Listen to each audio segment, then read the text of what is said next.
तो अभी हम कहाँ पे हैं? अभी हम जेल में हैं। यह भौतिक प्रकृति या भौतिक संसार एक जेल है और उसकी जेलर कौन है? दुर्गा, जिसको माया कहते हैं। ये दुर्गा देवी है।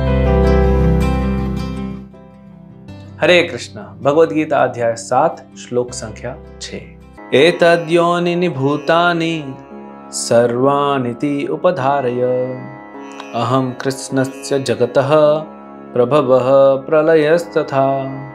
सारे प्राणियों का उद्गम इन दोनों शक्तियों में है। इस जगत में जो कुछ भी भौतिक तथा आध्यात्मिक है उसकी उत्पत्ति तथा प्रलय मुझे ही जानो।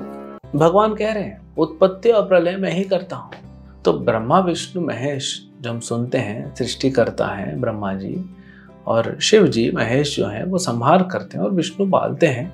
एक्चुअली विष्णु ही सब कार्य करा रहे हैं, लेकिन सेवा देते हैं अपने भक्तों को। तो यहाँ भगवान बोल रहे हैं दोनों मुझसे ही है, पराशक्ति हो या अपराशक्ति हो, दोनों भगवान की। अब चलिए थोड़ा पराशक्ति के बारे में बात करते हैं, आत्मा के बारे में। बंधन क्या है आत्मा का और मोक्ष किसे कहते हैं? क्या मोक्ष का मतलब है अब आत्मा पूरी तरह स्वतंत्र हो गया, कोई मतलब नहीं? नहीं, ऐसा नहीं होता।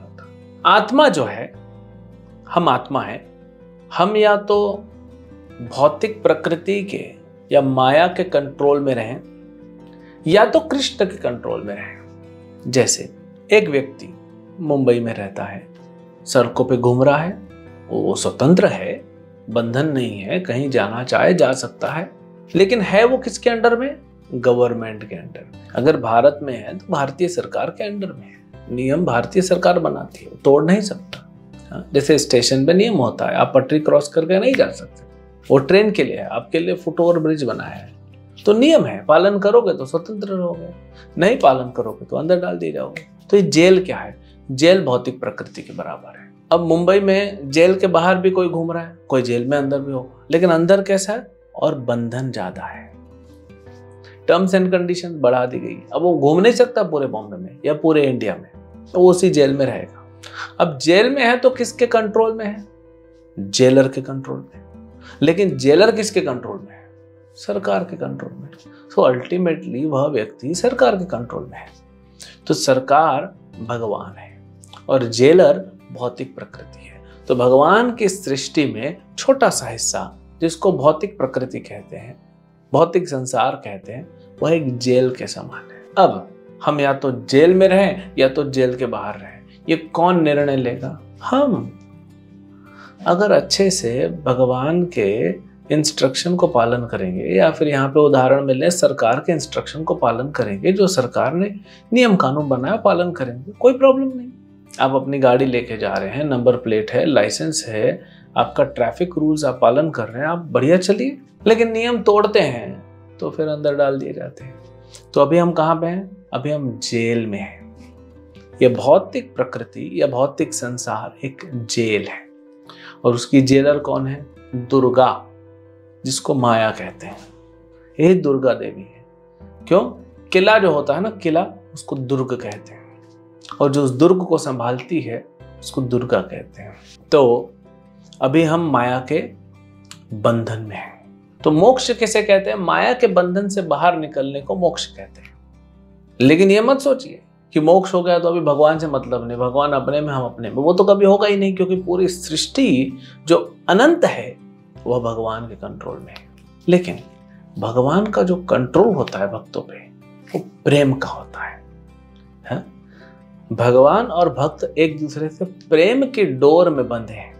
जैसे अर्जुन और कृष्ण, तो क्या कृष्ण अर्जुन को जो है कॉलर पकड़ के बोले मार इनको भी मारो, युद्ध करो, अपना धर्म करो? नहीं, समझा रहे हैं प्रेम से। जैसे एक पिता अपने बच्चे को समझाता है, एक माँ बाप भी अपने बच्चे को कंट्रोल करते, लेकिन प्रेम से। तो वैसे ही भगवान का नियंत्रण को इस भौतिक संसार के जो मैनेजर्स होते हैं ना, उसका नियंत्रण जैसा नहीं समझना चाहिए। भगवान प्रेम से नियंत्रण करते हैं, भगवान हमारा पोषण करते हैं। और जब हम भगवान के नियमों का पालन नहीं करते तो फिर वो माया के पास दे देते हमको कि इसका ट्रेनिंग करो, सुधार करो। इसीलिए जेल जो होते हैं वो दंड देने के लिए नहीं होते हैं, वो सुधार करने के लिए। दंड देना रहेगा तो गोली मार दो, क्यों इतना पालना? वो सुधार की स्थान है। तो आत्मा ही इस सृष्टि को बनाने में जो है उसका आधार है। भगवान बनाए, है ना, कि भगवान भी परमात्मा है, हम आत्मा है। जैसे शरीर हमने उदाहरण दिया था, कुछ शरीर बढ़ रहा है क्योंकि आत्मा है। ऐसा हम कैसे इस शरीर के बंधन में, हम भौतिक के बंधन में। और मोक्ष क्या होता है? जब ये भौतिक का बंधन नहीं होता, आत्मा जो है फ्री हो जाता है, उसको मोक्ष कहते हैं। अब कुछ वैज्ञानिक कहते हैं कि पदार्थ से जीवन आया, तो एक डेड बॉडी को जिंदा करके दिखाइए। या एक काम करते हैं, बाजार से कुछ 5 तत्व खरीद के लाते हैं, जो भी शरीर में लगता है खरीद के लाते हैं, रखते हैं एक टेबल पे, बना मनुष्य। अगर पदार्थ से जीवन कैसा संभव भी है, इवन सोचना कैसे संभव है कि पदार्थ से जीवन आया? कभी देखा आपने पदार्थ से जीवन? जीवन से पदार्थ उत्पन्न होता है। शरीर है, बढ़ रहा है, शरीर चल रहा है क्योंकि आत्मा है। आत्मा चली गई, शरीर खत्म, ये पदार्थ है, खत्म हो जाएगा, ये डेड है।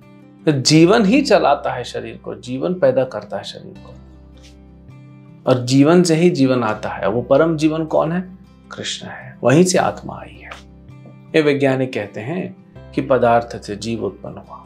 करके दिखाइए ना, आप इतने सालों से कह तो रहे हैं, कभी करके दिखाइए। ये जो अब क्लोनिंग करते हैं, तो भी जीवन से ही जीवन बना रहे हैं, तो कौन सी बड़ी बात हो गई? हाँ, अब हमने टेस्ट ट्यूब बेबी बनाया, हमने ये किया वो किया। अरे भगवान ने कितना सरल बना दिया। गांव गांव में जाइए, जो पढ़े लिखे लोग नहीं है, जिनको कुछ पता नहीं है विज्ञान के बारे में, वो भी बच्चा पैदा करना जानते हैं। हाँ, एक पति पत्नी साथ में आते हैं, बच्चा पैदा हो जाता है, तो क्योंकि जीवन आया इसलिए जीवन उत्पन्न हुआ। तो इसमें कौन सा बड़ा बात कर दिया हमने? तो वैसे ही ये पूरा भौतिक संसार जो चल रहा है, जो भौतिक है, जो पदार्थ है, क्योंकि भगवान कृष्ण परमात्मा के रूप में हर जगह पे स्थित है, इसीलिए चल रहा है। तो हम जो हैं आत्मा, या तो हम भगवान कृष्ण के कंट्रोल में रहेंगे डायरेक्टली, या तो फिर माया के कंट्रोल में रहेंगे। तो तकलीफ है, अभी हम जेल में हैं।